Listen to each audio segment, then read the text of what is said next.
everyone. Welcome to Imagine with IlluminArt. My name is Gideon, and today we'll be doing some exercises I call Waking the Writer Within. This is lesson 1, and I call it Haiku Hoobaloo. Cue the theme music.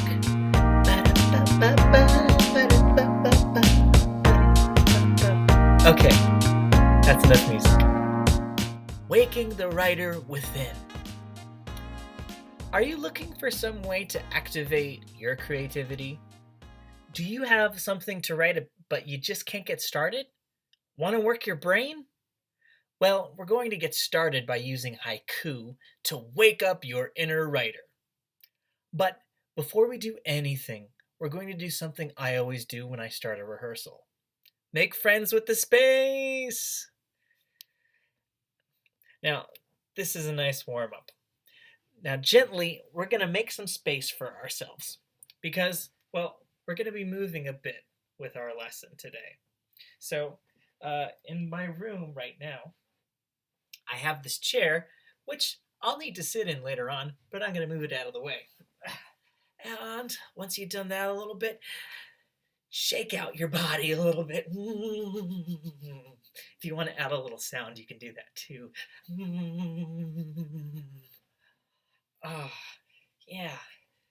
And I know that the past couple of days, my shoulder and neck have been a little tight, so I'm going to give it a little love. Just rub it down. So if there's something that's bothering you, see if you can reach it, rub it, or see if you can relax it with breath. Now, another part of my body I always like to give a little attention to are my feet, because our feet really carry us the whole day. So I like to thank them, give them a little rub. I'm actually going to bring back this chair I cleared out so I can reach my feet and just give them a good rub, a good squeeze.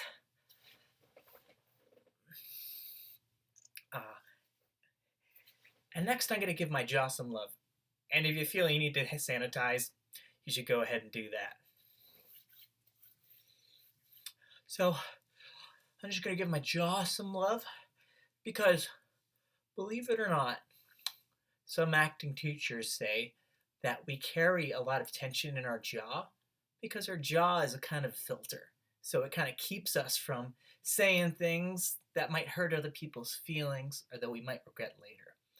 But we want to get ourselves free-flowing a bit. So we're going to relax the jaw, see if we can find the muscles around here in the jawbone, and give a light tap. Now, say hello to the space you've created and that you've been using. Hi, space. Thank you for having me, space. Now, you could say that out loud. You can also maybe just go to a desk you're working at or a chair you're sitting on and just give it just a good touch. Spend a moment with it.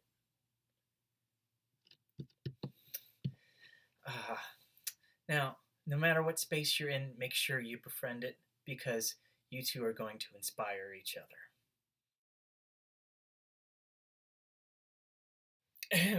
Hello, it's me, Teacher Gideon. Can anyone tell me what a syllable is? Ooh! I can. Anyone? Me! Anyone at all? Me! How about...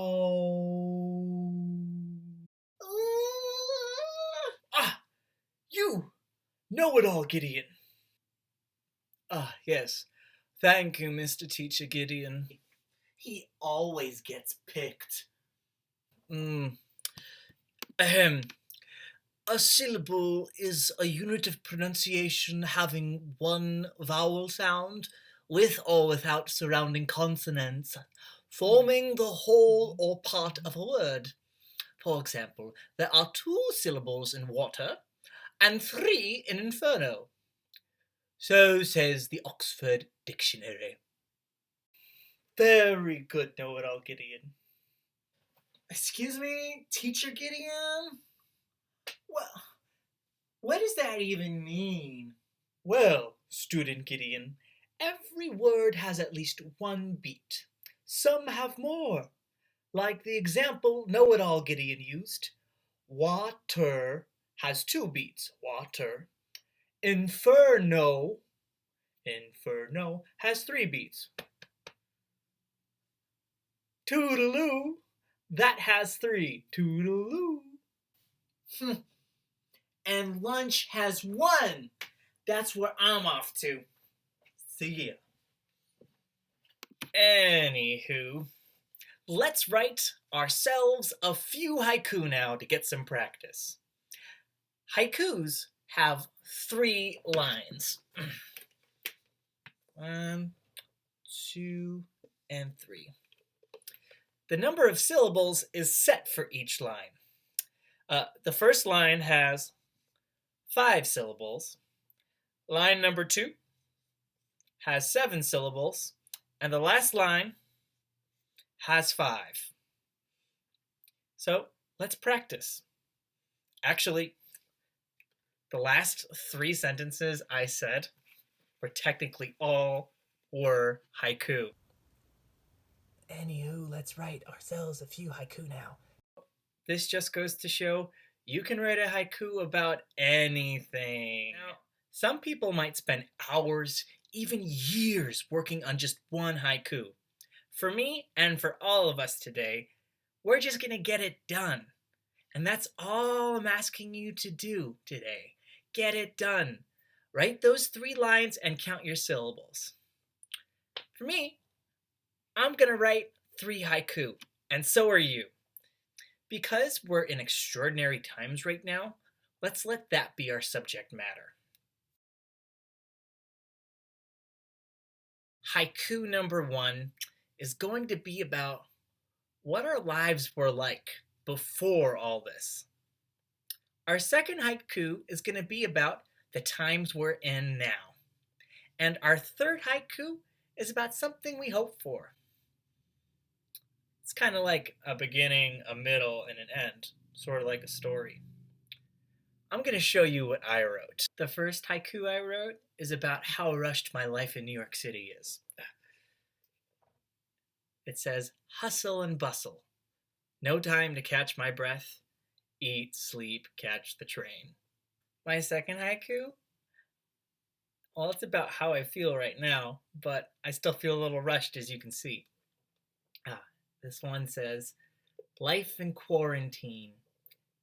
I thought I'd have so much time. It still flies away. And here's my third haiku. I dream of a me that learns to do so much less and that gets much more. Great job, everyone. So, we're going to do one last thing. We're going to use the haiku that we've written to say goodbye to this space that we made. Because this is where we wrote and this is where we created. So, here's what we're going to do. We're going to choose one of our haiku, and for each line, we're going to have a gesture that goes along with it. I'm actually going to give you an example from each of my haikus, but you only have to do one haiku.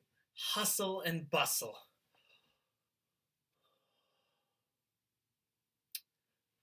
No time to catch breath. Eat, sleep, catch the train.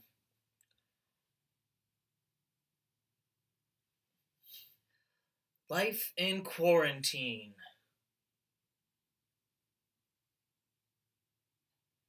I thought I'd have so much time. It still flies away. Now my third haiku. I dream of a me that learns to do so much less and that gets much more. So I'd be excited to hear some of the haiku you've written. Feel free to share them in the comments or make your own video in response to this, especially all of my students at PS39 and IS2. So, thanks for tuning in, everyone. Be sure to check out and like our other YouTube videos on this channel. Like them and subscribe. Tell all your friends.